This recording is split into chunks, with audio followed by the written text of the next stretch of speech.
I'm 28 years old, working really hard as a marketing executive, and dealing with a chronic illness that makes every day tough. But the hardest part of my life isn't that, it's my family. I have a younger sister, Clara, who's 25, and she's the favorite. My parents, John and Linda, absolutely adore her. As for me, I'm lucky if they even notice I'm there.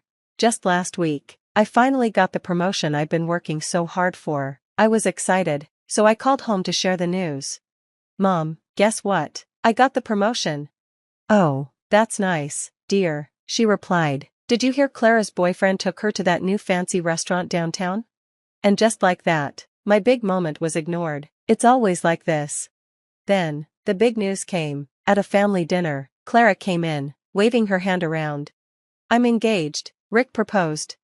Everyone was cheering, Mom was crying, and Dad opened a bottle of champagne. Meanwhile, I was trying to hide my discomfort as pain from my illness flared up, not that anyone noticed. We need to start planning right away, Mom said excitedly. Miriam, clear your schedule, we'll need all the help we can get. I wanted to remind them about my health, but why bother? They'd just say I was being dramatic.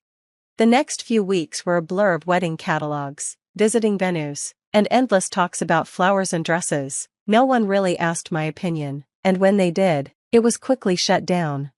No, Miriam, we can't have lilies, Clara's allergic, remember? Of course, I remembered. I was the one who had rushed her to the hospital twice, because of it. But if I suggested something that didn't fit Clara's perfect wedding plans, it was immediately dismissed. One day, during one of those exhausting planning meetings, I decided to escape to my favorite coffee shop. That's where I met Ben. He noticed me struggling as I reached for my coffee. Are you okay? He asked, genuinely concerned. For once, someone was actually paying attention to me. We started talking, and I found out he was a doctor. When I mentioned my illness, he didn't brush it off or change the subject, he listened. We ended up chatting for hours. Ben became my safe space in the middle of all the wedding chaos. He understood my health issues, respected my job, and actually cared about my thoughts. It was a breath of fresh air. Then came the surprise. Clara approached me one day, beaming with excitement. Miriam, I want you to be my maid of honor. I was shocked. We hardly talked outside of family events, and now she wanted me to play such a big role in her wedding. Are you sure? We're not really close, Clara. Don't be silly, she said. You're my sister, it's tradition. And there it was, not because she valued our relationship, but because it was what people expected. I wanted to say no to Clara's offer to be her maid of honor, to protect myself from all the stress I knew it would bring, but the look on my parents' faces told me that saying no wasn't an option. So, here I am, about to take on the role of maid of honor for a sister who hardly knows me, in a wedding planned by parents who barely notice me. All this, while trying to keep up with my demanding job and manage my chronic illness. But at least I have Ben. Maybe things are finally looking up. Little did I know, the worst was still ahead. The big day arrived. I woke up feeling like I'd been hit by a truck, but I got out of bed anyway. I wasn't going to give anyone another reason to call me dramatic. I forced a smile as I helped Clara into her wedding dress. You look beautiful, I said, and I meant it. No matter what, she was still my sister. Thanks, she replied, barely looking at me. Just don't mess up your makeup crying during the ceremony. I want the photos to be perfect.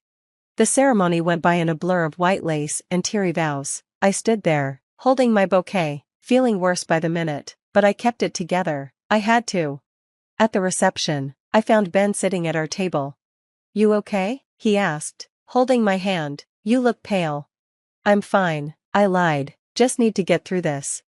Suddenly, my mom appeared and grabbed my arm. Miriam, it's time for your speech. Don't embarrass your sister. I stood up, feeling a little unsteady as I made my way to the microphone. The room was spinning. I opened my mouth to speak, but no words came out. The last thing I remember was the floor rushing up toward me. I woke up to see Ben's worried face hovering above me. Miriam, can you hear me? He asked. What happened? I mumbled. You collapsed, Ben said. We need to get you to a hospital. That's when I heard my mother's sharp voice. Oh, for heaven's sake, Miriam, get up, you're making a scene. I tried to sit up, but the pain was too much. Mom, I really don't feel good. It's probably just nerves, my dad chimed in. Walk it off. Ben stood up, looking serious. She needs medical attention right now. Clara rushed over, her wedding dress rustling. Miriam, what are you doing? This is my wedding day. I'm sorry, I gasped. I didn't mean to. You never mean to, Clara snapped, but somehow, you always manage to steal the spotlight. Can't you let me have one day? I couldn't believe what I was hearing. You think I planned this? My mom stepped in. Miriam, that's enough. We're not leaving your sister's wedding. Stop being so dramatic and get back to your seat. Ben's voice cut through the noise. If you won't take her seriously, I'll be fine, Dad said. Take her if you have to, but don't expect us to leave the reception. As Ben helped me up, I looked at my family. They were already turning away, putting on fake smiles for the guests. Clara was back on the dance floor, laughing like nothing had happened. The drive to the hospital was a painful blur, both physically and emotionally. How could they just leave me like that? In the emergency room, doctors hurried to hook me up to machines, while Ben stayed by my side, holding my hand through it all.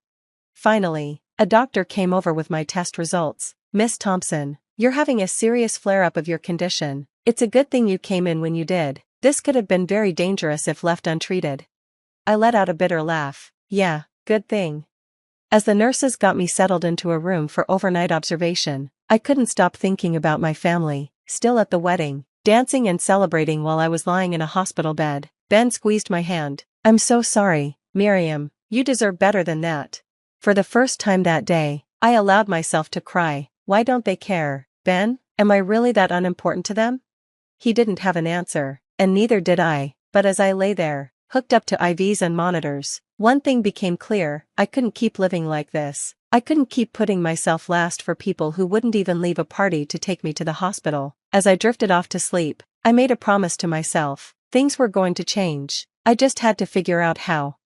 A week in the hospital felt like forever. The only good thing was Ben, who visited every day, bringing me books and keeping me company. Not once did my family show up or even call.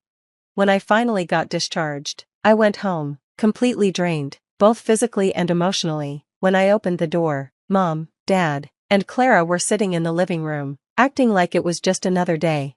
Oh, you're back, Mom said, barely looking up from her magazine. There's laundry that needs doing. I couldn't believe what I was hearing. Are you serious right now? I just got out of the hospital. Dad cleared his throat. About that, Miriam, we think you owe your sister an apology for ruining her wedding. Clara nodded, her face full of fake hurt. Do you know how embarrassing that was? Everyone was talking about it. Something inside me snapped. Apologize? I nearly died. And you want me to apologize? Don't be so dramatic, Mom sighed. It's always something with you, isn't it? That was it, the final straw. I'm done, I said, my voice shaking. I'm done with all this toxicity. I'm out of here.